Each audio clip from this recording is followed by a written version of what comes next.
بسم اللہ والحمد للہ والصلاة والسلام علی رسول اللہ۔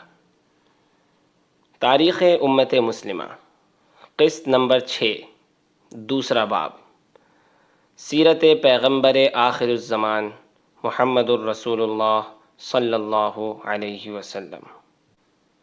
آمد بہار کی علامات۔ حضرت آدم علیہ السلام کے دنیا میں آنے کے بعد انسانیت اپنی عمر کے کئی ہزار برس گزار چکی تھی۔ زمین پر اب سینکڑوں قومیں آباد تھیں۔ کوئی گوشہ ارضی ایسا نہ تھا جہاں انسانی تہذیب و تمدن کی ایک نئی تاریخ نہ بن چکی ہو، مگر اس تاریخ میں ایک بہت بڑی کمی تھی، اور وہ تھی ایسی جامع رہنمائی کی جس کے بعد کسی گمراہی کا خطرہ نہ رہے، ایسی مکمل تعلیم کی جس کے بعد جہالت کی گھاٹیوں میں بھٹکنے کے اندیشے نہ ہوں، ایسی تربیت اور تعدیب کی جس سے انسان واقعی انسان بن سکیں۔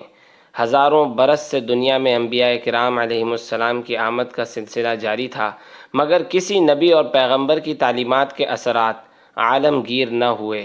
ہر نبی اور رسول کی دعوت ایک مخصوص قوم، ایک خاص نسل اور ایک خاص علاقے تک محدود رہی۔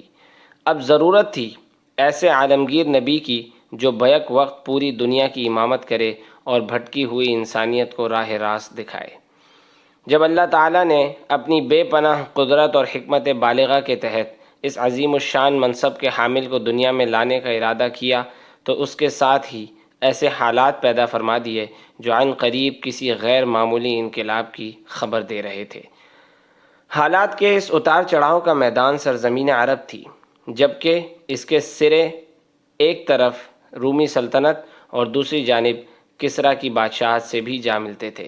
کسریٰ مشرق کا تاجدار تھا اور قیصر ایشیا کے علاوہ یورپ اور افریقہ کے بھی کئی ممالک کو زیر نگین کیے بیٹھا تھا۔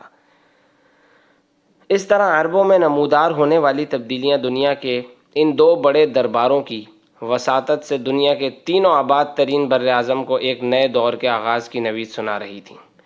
انقلاب کی طرف اشارہ کنا پہلا غیر معمولی منظر مکہ پر ابرہہ کی چڑھائی اور پھر اس کی عبرت انگیز پسپائی کا تھا۔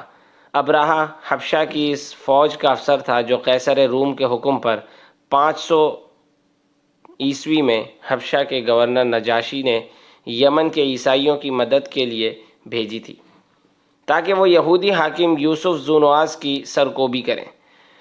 70,000 سپاہیوں پر مشتمل اس حبشی لشکر کے سپہ سالار اریات نے یوسف ذو نواس کو کیفر کردار تک پہنچا کر یمن کا انتظام سنبھال لیا۔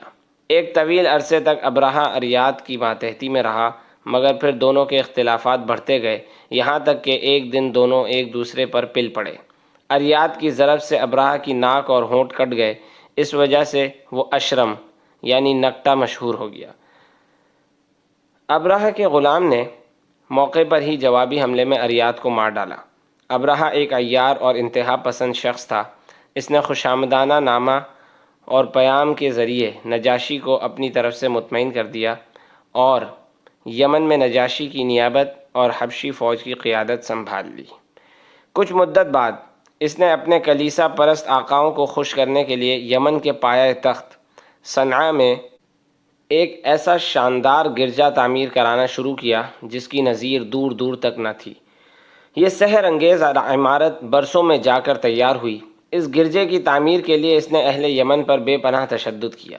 ہزاروں لوگوں کو پکڑ کر ان سے جبری مشقت لی گئی۔ حکم تھا کہ سورج نکلنے سے پہلے مزدور کام پر آ جائیں، جس سے ذرا دیر ہو جاتی اس کا ہاتھ کاٹ دیا جاتا۔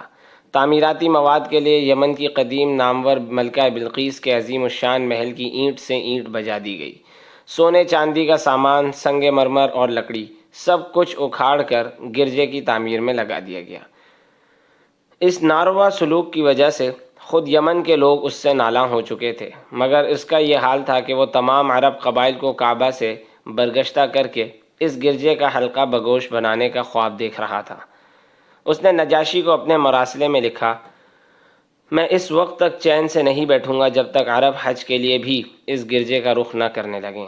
جب عربوں کو ابرہہ کے اس ناپاک ارادے کی خبر ملی تو وہ سخت برافروختہ ہوئے، کیونکہ کعبہ کی محبت ان کی رگ رگ میں بسی ہوئی تھی اور وہ اس کی جگہ کسی اور عبادت گاہ کا تصور تک نہیں کر سکتے تھے۔ چنانچہ النسائی کی رسم انجام دینے والے قبیلہ بنو فقیم بن کنانہ کا ایک جوشیلا حاجی موقع پر گرجے میں گھس گیا اور اسے ناپاک کر کے بھاگ نکلا۔ ابرہہ کو پتہ چلا کہ یہ کام عربوں کا ہے تو اس نے قسم کھائی کہ وہ کعبہ کو ڈھائے بغیر دم نہیں لے گا۔ ستمبر 569 میں وہ ایک بڑا لشکر لے کر مکہ کی طرف بڑھا، جس میں 13 جنگی ہاتھی بھی تھے۔ عربوں میں ابرہہ سے مقابلے کی تاب نہیں تھی۔ اس کے باوجود ذو نفر اور نفیل ابن حبیب نامی 2 سرداروں نے اپنے اپنے علاقے میں اس کا رستہ روکنے کی کوشش کی، مگر دونوں شکست کھا کر گرفتار ہوئے، جس سے ابرہہ کی ہیبت مزید بڑھ گئی اور بلا روک ٹوک مکہ کے قریب پہنچ گیا۔ فوج کے ہر اول دستے نے شہر کے مضافات میں لوٹ مار کی، جس کی زد میں عبد المطلب کے 200 اونٹ بھی آ گئے۔ اس دوران ابرہہ نے سفیر بھیج کر قریش کے رؤساء کو یہ پیغام دیا: میں تم سے لڑنے نہیں آیا، میرا مقصد صرف کعبہ کو ڈھانا ہے، اگر تم مزاحمت نہیں کرو گے تو مجھے تم سے لڑنے کی کوئی ضرورت نہیں ہے۔ یہ سن کر عبد المطلب نے بڑی بے باکی سے جواب دیا: ہم بھی اس سے لڑنا نہیں چاہتے، یہ تو اللہ کا گھر ہے، اس کے خلیل ابراہیم کی تعمیر ہے، اگر اللہ اپنے گھر کی حفاظت کرنا چاہے گا تو وہ خود کر لے گا۔ سفیر نے یہ عجیب جواب سن کر عبد المطلب کو ساتھ لیا اور ابرہہ کے پاس لے آیا۔ دونوں میں ترجمان کے ذریعے گفتگو شروع ہوئی۔ ابرہہ نے پوچھا: آپ کی کیا ضرورت ہے؟ وہ بولے: میرے 200 اونٹ جو تمہارے سپاہیوں نے پکڑے ہیں واپس کر دو۔ ابرہہ حیران ہو کر بولا: تم اپنے اونٹوں کی فکر کر رہے ہو، کعبہ کی فکر نہیں کرتے، جو تمہارے دین اور بزرگوں کی نشانی ہے، جسے میں گرانے کے لیے آیا ہوں۔ عبد المطلب نے اعتماد سے جواب دیا: میں تو اونٹوں کا مالک ہوں، اس گھر کا مالک کوئی اور ہے، وہی اس کو بچائے گا۔ ابرہہ غرور بھرے لہجے میں بولا: وہ بھی مجھ سے نہیں بچا سکتا۔ اس نے ان کے اونٹ واپس کر دی اور فوج کو چڑھائی کا حکم دیا۔ عبد المطلب نے مکہ پہنچتے ہی لوگوں کو شہر خالی کرنے کی ہدایت کی۔ لوگ مکہ سے باہر نکل کر پہاڑوں میں چھپ گئے اور دم بخود ہو کر ابرہہ کی یلغار کا نظارہ کرنے لگے۔ ادھر عبد المطلب کعبہ کے دروازے کی کنڈی تھام کر اللہ سے فریاد کر رہے تھے کہ وہ ابرہہ کے لشکر کو انجام تک پہنچائے۔ ابھی ابرہہ کا لشکر مکہ میں داخل نہیں ہوا تھا کہ اچانک ان کا سب سے بڑا جنگی ہاتھی محمود راستے ہی میں بیٹھ گیا اور مار پیٹ کے باوجود بھی نہ اٹھا۔ جب اس کا رخ یمن کی طرف پھیرا گیا تو وہ چل پڑا، پھر شام اور خراسان کی طرف موڑا تب بھی وہ چلتا رہا۔ اب مکہ کی طرف لایا گیا تو پھر بیٹھ گیا۔ لگتا تھا کوئی اندیکھی طاقت اسے مکہ میں داخل ہونے سے روک رہی ہے۔ ابھی لوگ حیرت سے یہ منظر دیکھ رہے تھے کہ یکدم ساحل سمندر کی طرف سے پرندوں کے جھنڈ نمودار ہوئے، جو اپنی چونچ اور پنجوں میں چھوٹے چھوٹے کنکر اٹھائے ہوئے تھے۔ ان پرندوں نے آتے ہی ابرہہ کے لشکر پر کنکر پھینکنا شروع کر دیے۔ جسے یہ کنکر لگتا وہ فوراً ہلاک ہو جاتا۔ لشکر میں بھگدڑ مچ گئی اور سب سپاہی واپس بھاگے۔ ابرہہ بھی لہو لہان ہو گیا۔ لوگ اسے اٹھا کر واپس یمن لے جانے لگے تو اس کے جسم کا ایک ایک عضو جھڑنے لگا، یہاں تک کہ اپنے پائے تخت صنعا پہنچ کر اس کا دم نکل گیا۔ اس وقت تک اس کا جسم اتنا گل چکا تھا کہ پسلیوں کے نیچے دل نظر آ رہا تھا۔ واقعہ فیل ایک غیبی اشارہ۔ پرندوں جیسی معمولی مخلوق کے ذریعے حبشیوں کی خوفناک فوج کی تباہی نے یہ ظاہر کر دیا کہ کائنات کا مالک اپنے گھر کی حفاظت کر رہا ہے۔ حبشہ کی نصرانی فوج کا یہ انجام در حقیقت قیصر کے منہ پر تماچا تھا، جو مشرق و مغرب میں صلیب کا سب سے بڑا سرپرست تھا۔ یہ کلیسا کی شکست اور عربوں کی فتح تھی۔ یہ محسوس ہونے لگا تھا کہ عنقریب دنیا میں کوئی بڑی تبدیلی رونما ہونے کو ہے، جس کا مرکز عرب ہوگا۔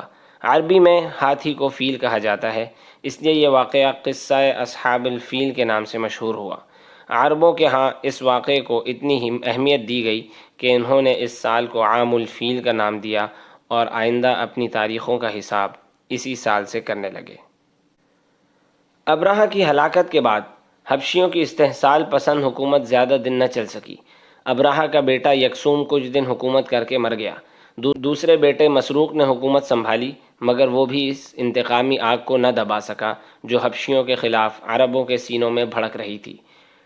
قبیلہ حمیر کے ایک عالی نسب شخص سیف بن ذی یزن نے اس ماحول سے فائدہ اٹھایا وہ حبشیوں کے مظالم کی فریاد لے کر ایرانی بادشاہ نوشیروان کے دربار میں پہنچ گیا اور اس سے مدد طلب کی۔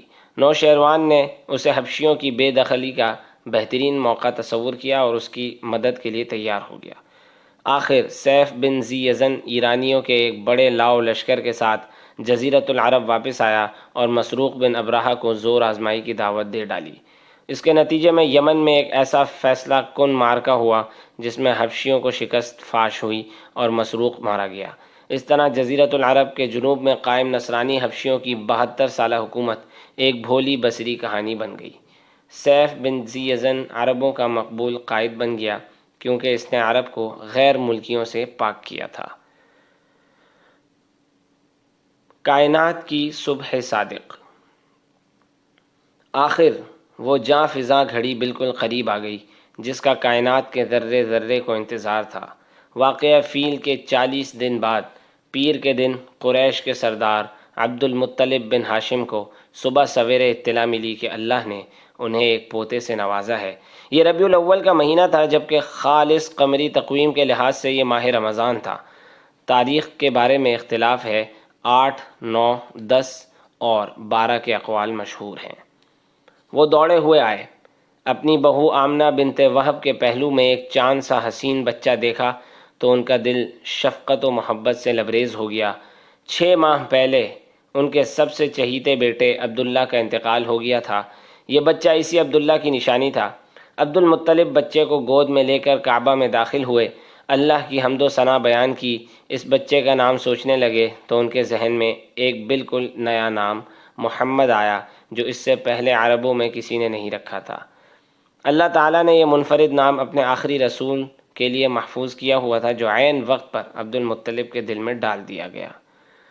اس آخری نبی کا شجرہ نسب یوں ہوا: محمد بن عبداللہ بن عبد المطلب بن ہاشم بن قصی بن کلاب بن مرہ بن کعب بن لوئی بن غالب بن فہر بن مالک بن نضر بن کنانہ بن خزیمہ بن مدرکہ بن الیاس بن مضر بن نزار بن معد بن عدنان۔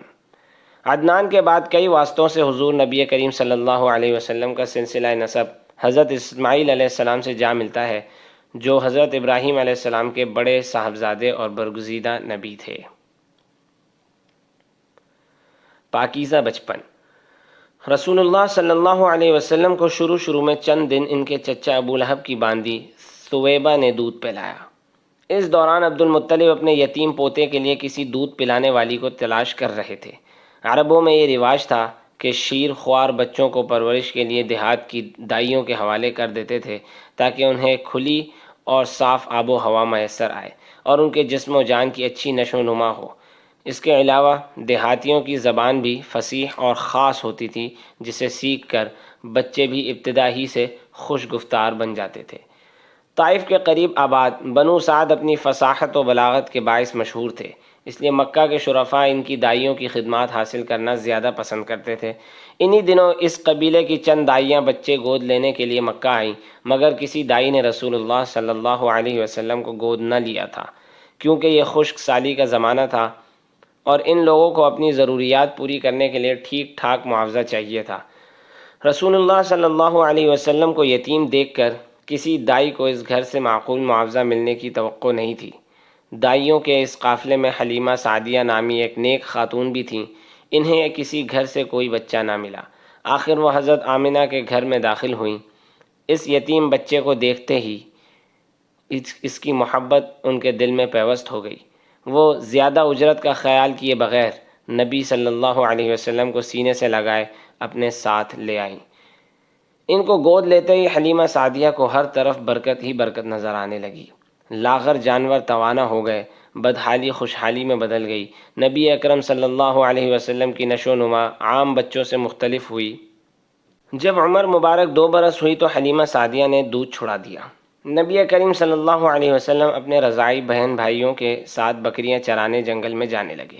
اس دوران ایک دن اچانک 2 فرشتے نازل ہوئے جنہوں نے رحمت عالم صلی اللہ علیہ وسلم کا سینہ مبارک چیرا اور آپ کے دل سے سیاہ لوتھڑے جیسی کوئی چیز نکال کر پھینک دی اور دل کو ایمان و حکمت سے بھر کر واپس رکھ دیا۔ اس کے بعد حضور صلی اللہ علیہ وسلم کے جسم مبارک پر سینہ چیرے جانے کا کوئی نشان تک نہ رہا۔ حضور صلی اللہ علیہ وسلم 4 سال کی عمر تک بنو سعد میں رہے۔ اس کے بعد حلیمہ سعدیہ نے آپ کو والدہ کے سپرد کر دیا۔ قبیلہ بنو سعد میں گزرے ان دنوں کی سادہ اور جفاکش زندگی نے نبی کریم صلی اللہ علیہ وسلم کی صحت، نشو و نما اور تربیت پر بہت عمدہ اثرات ڈالے۔ حضور صلی اللہ علیہ وسلم بعد میں کبھی کبھار صحابہ اکرام سے فرماتے تھے، میں تم سب سے زیادہ خالص عرب ہوں اور میں نے بنو سعد کے قبیلے میں دودھ پیا ہے۔ والد کے ساتھ یثرب کا سفر۔ مکہ واپس آنے کے بعد جب نبی کریم صلی اللہ علیہ وسلم کی عمر مبارک 6 سال ہوئی تو والدہ محترمہ آپ کو لے کر یثرب روانہ ہوئیں تاکہ اپنے شوہر کی قبر پر جائیں اور بچے کو اس کے والد کے ننھیالوں سے ملوائیں۔ ان کی حبشی باندی برکہ ام ایمن ابھی اس سفر میں ہمراہ تھیں جنہیں عبداللہ نے میراث میں چھوڑا تھا۔ یثرب میں حضرت آمنہ نے اپنے شوہر کے ننیال بنو نجار میں کچھ دن گزارے۔ یہاں بنو عدی بن نجار کا تالاب بھی تھا جس میں نبی کریم صلی اللہ علیہ وسلم نے تیراکی سیکھی تھی۔ حضرت آمنہ کی وفات اور عبد المطلب کی کفالت۔ واپسی کے سفر میں حضرت آمنہ ابوا کے مقام پر پہنچی کہ اچانک ان کا آخری وقت آ گیا اور دیکھتے ہی دیکھتے وہ دنیا سے رخصت ہو گئیں۔ یہ ویران غیر آباد مقام مکہ اور یثرب دونوں کے بیچوں بیچ تھا۔ چاروں طرف پہاڑ تھے جن کے درمیان ایک ٹیلے پر حضرت آمنہ کی تدفین کی گئی۔ عبداللہ کا یتیم 6 سال کی عمر میں ماں کے سہارے سے بھی محروم ہو گیا، اور وہ بھی اس قسم پرسی کے عالم میں کہ دور دور تک کوئی عزیز یا رشتہ دار نہ تھا جو سر پر ہاتھ رکھتا اور سینے سے لگا کر تسلی دیتا۔ یہ اللہ تعالیٰ کی طرف سے غیر معمولی شخصیات کی تربیت کے وہ مراحل ہوتے ہیں جو بھٹی کا کام کر کے استعداد کے سونے کو کندن بنا دیتے ہیں۔ حضور صلی اللہ علیہ وسلم کی باندی برکہ ام ایمن، جو غالباً اس وقت خود 16-17 برس سے زیادہ کی نہیں تھیں، بڑی مشکل سے آپ صلی اللہ علیہ وسلم کو ساتھ مکہ لائیں۔ عبد المطلب نے اپنے در یتیم کو پوری طرح اپنی آغوش شفقت میں لے لیا۔ وہ ایک آن پوتے کو اپنی نظر سے دور نہ ہونے دیتے تھے۔ جب کعبے کے سائے میں ان کے لیے وہ رئیسانہ قالین بچھایا جاتا جس پر کسی اور کو بیٹھنے کی اجازت نہ تھی، تب بھی وہ اپنے ہونہار پوتے کو ساتھ بٹھاتے۔ حضور صلی اللہ علیہ وسلم 7 سال کے تھے جب عبد المطلب کچھ دنوں کے لیے آپ کو چھوڑ کر یمن گئے تاکہ وہاں کے نئے حاکم سیف بن ذی یزن کو مبارکباد دیں، جس نے یمن سے حبشیوں کا اقتدار ختم کر کے عربوں کو دوبارہ عروج بخشا تھا۔ اس سفر کے سوا عبد المطلب نے ہمیشہ یتیم پوتے کو دل سے لگا کر رکھا۔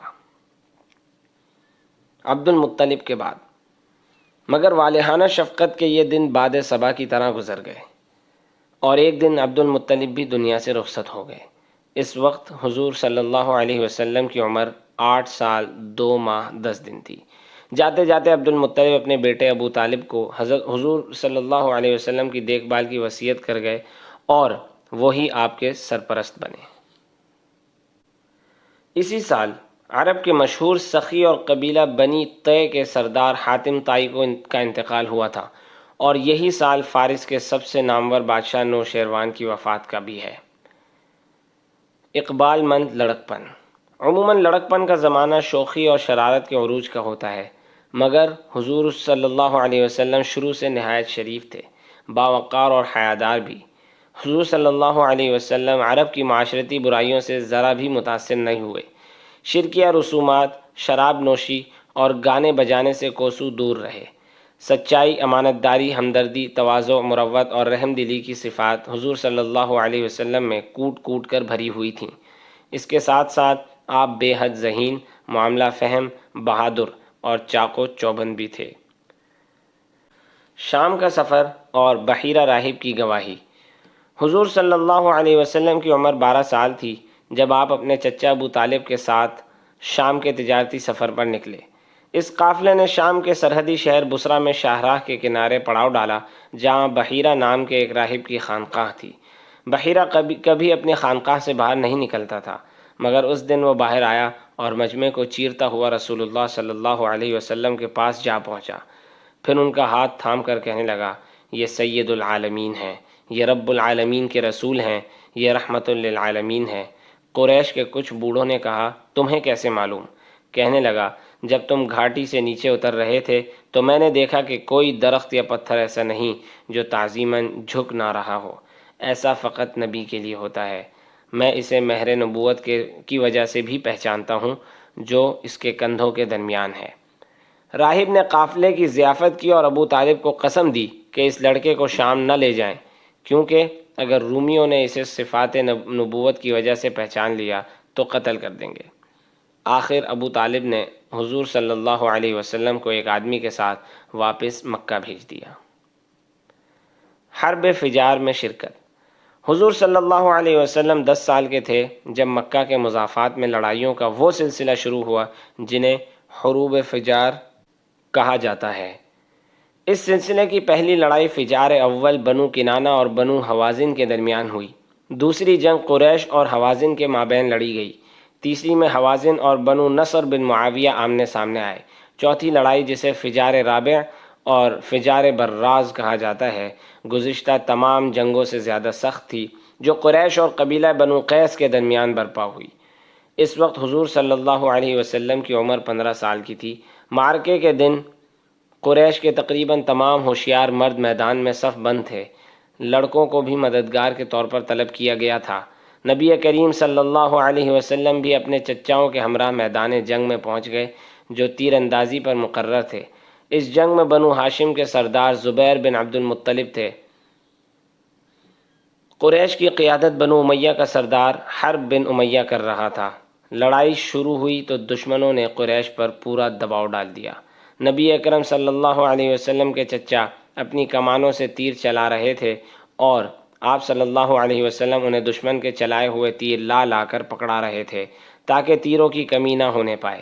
دن کے ابتدائی حصے میں بنو قیس کا پلہ بھاری تھا، مگر سورج ڈھلنے کے بعد قریش نے جنگ کا پانسا پلٹ دیا اور بنو قیس شکست کھا کر پسپا ہو گئے۔ یہ حضور صلی اللہ علیہ وسلم کے لیے کسی جنگ میں شرکت کا پہلا تجربہ تھا۔ سیف بن ذی یزن کی وفات اور جنوبی عرب پر فارس کا تسلط۔ اسی سال جنوبی عرب میں ایک انقلاب آیا۔ یمن کا محب وطن عرب حاکم سیف بن ذی یزن 15 سالہ حکومت کے بعد فوت ہو گیا۔ چونکہ یہ حکومت کسریٰ کی عسکری مدد کے طفیل تھی، اس لیے سیف کے مرتے ہی کسریٰ نے یمن کو براہ راست اپنے قبضے میں لے لیا اور وہاں اپنے فارسی النسل گورنروں اور افسروں کا تقرر کر دیا۔ اس طرح جزیرۃ العرب کا جنوب ایک بار پھر بری طرح غیر ملکی استبداد میں جکڑا گیا۔ رزق حلال کے لیے محنت۔ جوان ہوئے تو حضور صلی اللہ علیہ وسلم نے اپنے پیروں پر کھڑے ہونے کے لیے روزگار تلاش کرنے کی فکر کی۔ بنو ہاشم تاجر پیشہ تھے، مگر نبی اکرم صلی اللہ علیہ وسلم کے پاس سرمایہ نہ تھا، اس لیے آپ نے اجرت کے بدلے لوگوں کی بکریاں چرانے کا کام شروع کیا۔ بنو سعد میں بچپن گزارنے کی وجہ سے آپ صلی اللہ علیہ وسلم کو پہلے سے اس کام کا تجربہ تھا۔ بعد میں حضور صلی اللہ علیہ وسلم نے اپنے چچا زبیر کے ساتھ تجارت کا تجربہ حاصل کیا اور ان کے ساتھ یمن کا ایک سفر بھی کیا۔ حلف الفضول۔ حضور اکرم صلی اللہ علیہ وسلم کی عمر 20 برس تھی جب مکہ کے کئی شرفاء کی طرف سے مشہور زمانہ حلف الفضول کا معاہدہ ہوا، جس سے معلوم ہوتا تھا کہ جمود اور خوابیدگی کے اس دور میں بھی کچھ لوگوں کے ضمیر زندہ ہیں۔ اس معاہدے کی اصل وجہ تو یہ تھی کہ قریش بلا وجہ کی خونریزیوں سے اکتا گئے تھے اور ایک عادلانہ معاہدہ کر کے امن و امان قائم کرنا چاہتے تھے، جبکہ اس کا فوری سبب یہ ہوا کہ بنو زبید کا ایک تاجر مکہ میں سامان تجارت لے کر آیا۔ یہاں ایک قریشی سردار عاص بن وائل نے ان کا تمام سامان خرید لیا مگر اسے قیمت نہیں دی۔ زبیدی تاجر نے تنگ آ کر مکہ والوں سے فریاد کی تو کئی رئیسوں کو رحم آ گیا۔ نبی کریم صلی اللہ علیہ وسلم کے چچا زبیر بن عبد المطلب کی تجویز پر یہ لوگ عبداللہ بن جدعان نامی سردار کے مکان پر جمع ہو گئے اور معاہدہ کیا کہ وہ سب ظالم سے مقابلے اور مظلوم کی مدد کے لیے یکجا رہیں گے۔ معاہدہ ذوالقعدہ میں ہوا تھا۔ اس میں شریک 3 نمایاں افراد کے نام فضل، فضالہ اور مفضل تھے، لہذا اسے حلف الفضول کہا گیا۔ حضور صلی اللہ علیہ وسلم بھی اس معاہدے میں شریک تھے اور منصفانہ قول و اقرار پر بہت خوش تھے۔ حضور صلی اللہ علیہ وسلم بعد میں فرمایا کرتے تھے، اس معاہدے کے بدلے مجھے سرخ اونٹ بھی دیے جاتے تو میں قبول نہ کرتا۔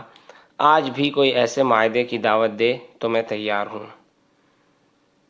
قابل رشک جوانی، تجارت اور نکاح۔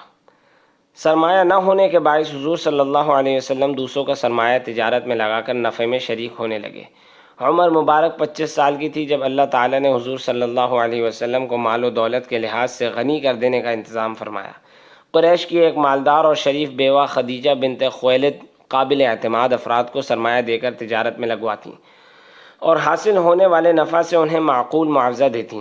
انہیں حضور صلی اللہ علیہ وسلم کی شرافت، دیانت اور دوسری خوبیوں کا علم ہوا تو بڑے اصرار سے آپ کو اپنا سرمایہ دے کر تجارت کے لیے شام بھیج دیا۔ حضور صلی اللہ علیہ وسلم کی دیانتداری اور خوش اسلوبی کی وجہ سے اس تجارت میں بے حد نفع ہوا۔ ساتھ ہی خدیجہ رضی اللہ عنہ کو آپ کی مزید خوبیوں کا علم بھی ہوا۔ وہ آپ کے کردار سے اتنی متاثر ہوئیں کہ آپ کو نکاح کا پیغام بھیج دیا۔ اس سے پہلے وہ بڑے بڑے شریف اور رئیس لوگوں کی طرف سے رشتے کے پیغام مسترد کر چکی تھیں۔ حضور صلی اللہ علیہ وسلم نے یہ رشتہ قبول کر لیا۔ آپ صلی اللہ علیہ وسلم کے چچا ابو طالب نے نکاح پڑھایا۔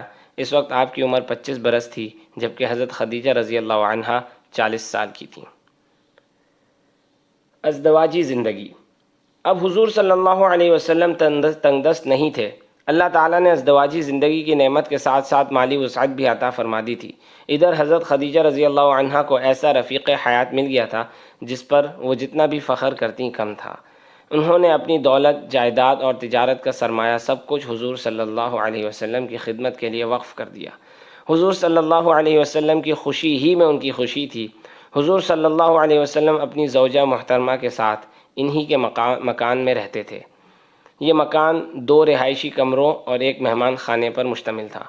اس بابرکت گھر میں حضور صلی اللہ علیہ وسلم نے اپنی جوانی کے 28 سال گزارے تھے۔ اب تک آپ کی حبشی باندی برکہ آپ صلی اللہ علیہ وسلم کی خدمت کیا کرتی تھیں۔ حضور صلی اللہ علیہ وسلم فرماتے تھے، میری ماں کے بعد یہی میری امی ہیں۔ ایمن حضور صلی اللہ علیہ وسلم سے کوئی 10-11 سال بڑی تھیں۔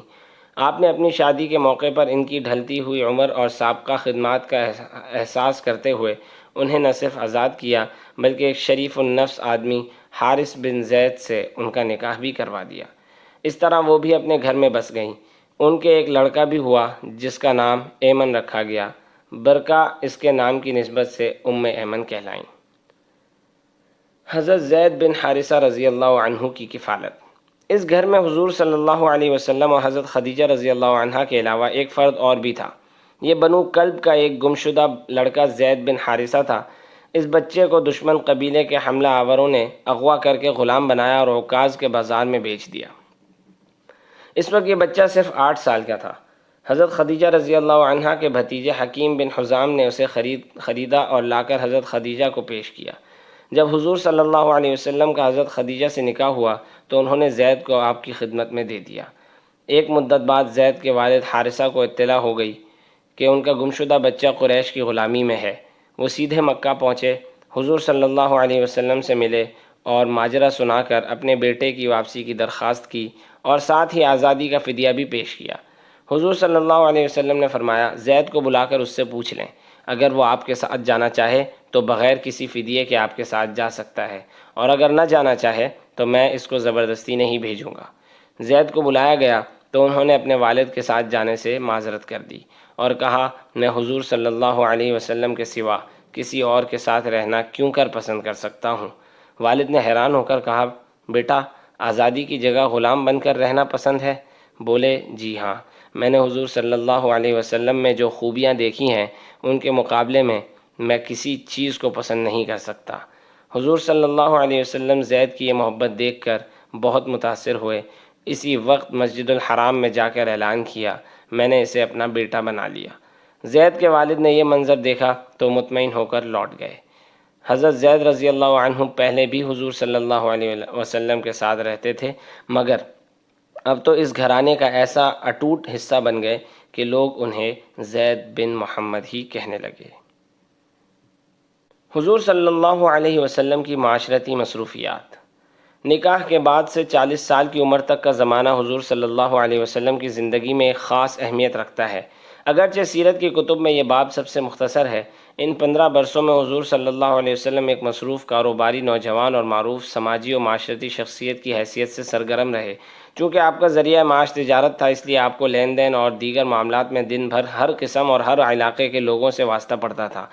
کاروباری میدان میں آپ کی ساکھ اور معاشرتی سطح پر آپ کا مقام بہت بلند تھا۔ پورے مکہ میں آپ سے زیادہ شریف، عقلمند، محترم اور خوش اخلاق انسان کوئی نہیں تھا۔ لوگ آپ کی سچائی اور دیانت کے دل سے قائل تھے۔ اپنی قیمتی ترین امانتیں رکھوانے کے لیے ان کی نگاہ حضور صلی اللہ علیہ وسلم ہی پر پڑتی تھیں۔ وہ آپ کو صادق اور امین کے لقب سے پکارا کرتے تھے۔ حضور اکرم صلی اللہ علیہ وسلم زبان کے پکے اور وعدے کے بے حد پابند تھے۔ مکہ کے ایک شہری عبداللہ بن ابی الحمصاء سے حضور صلی اللہ علیہ وسلم کا کچھ لین دین ہوا۔ عبداللہ کے ذمے کچھ دینا باقی رہ گیا۔ وہ بولے، آپ کا بقایا یہاں لا کر دیتا ہوں۔ یہ کہہ کر عبداللہ گھر چلے گئے، وہاں اپنا وعدہ بھول گئے۔ تیسرے دن یاد آیا تو فوراً اس جگہ آئے، دیکھا کہ آپ صلی اللہ علیہ وسلم وہیں انتظار کر رہے ہیں۔ حضور صلی اللہ علیہ وسلم نے صرف اتنا فرمایا، جوان، تم نے مجھے بہت تھکا دیا۔ حضور صلی اللہ علیہ وسلم تجارت میں شراکت بھی کرتے تھے۔ ابو صائب اور قیس بن صائب نامی دو شرفاء آپ کے شراکت دار تھے۔ وہ آپ کی دیانت اور خوش معاملگی کا اعتراف کرتے تھے۔ حضور صلی اللہ علیہ وسلم سامان تجارت لے کر مکہ سے باہر بھی جایا کرتے تھے۔ مکہ کے شمال مشرق میں طائف کے قریب عکاظ کا مشہور بازار لگا کرتا تھا، جس میں تجارت کے علاوہ شاعری اور قصہ خوانی کی محفلیں بھی جمتیں اور قبائلی تنازعات کے فیصلے بھی ہوتے۔ حضور صلی اللہ علیہ وسلم تجارت کے لیے وہاں بھی تشریف لے جایا کرتے تھے۔ حضور صلی اللہ علیہ وسلم کے گہرے دوست ابو بکر بن ابی قحافہ تھے، جو مزاج، خیالات اور عادات میں بھی آپ سے بہت ہم آہنگ ہونے کے علاوہ ہم پیشہ بھی تھے۔ بت پرستی، شراب نوشی اور دوسری اخلاقی برائیوں سے وہ بھی پورا اجتناب کرتے تھے۔ ان 15 برسوں میں حضور صلی اللہ علیہ وسلم کے معمولات کی زیادہ تفصیل نہیں ملتی، مگر اتنا ضرور معلوم ہوتا ہے کہ آپ دن میں تجارت اور معاشرتی و خاندانی امور میں مصروف رہتے تھے، اور تنہائی کے اوقات میں اللہ کی قدرت، دنیا کے آغاز و انجام اور اپنی قوم کی حالت پر غور فرماتے رہتے تھے۔ تو دوستوں، اگر آپ نے ابھی تک ہمارا چینل سبسکرائب نہیں کیا تو ابھی جا کر اسے سبسکرائب کیجئے اور بیل آئیکن کو پریس کیجئے، تاکہ آپ کو آج کے دور میں گزرے ہوئے لوگوں کی ہم عصری کرنے کا موقع ملتا رہے۔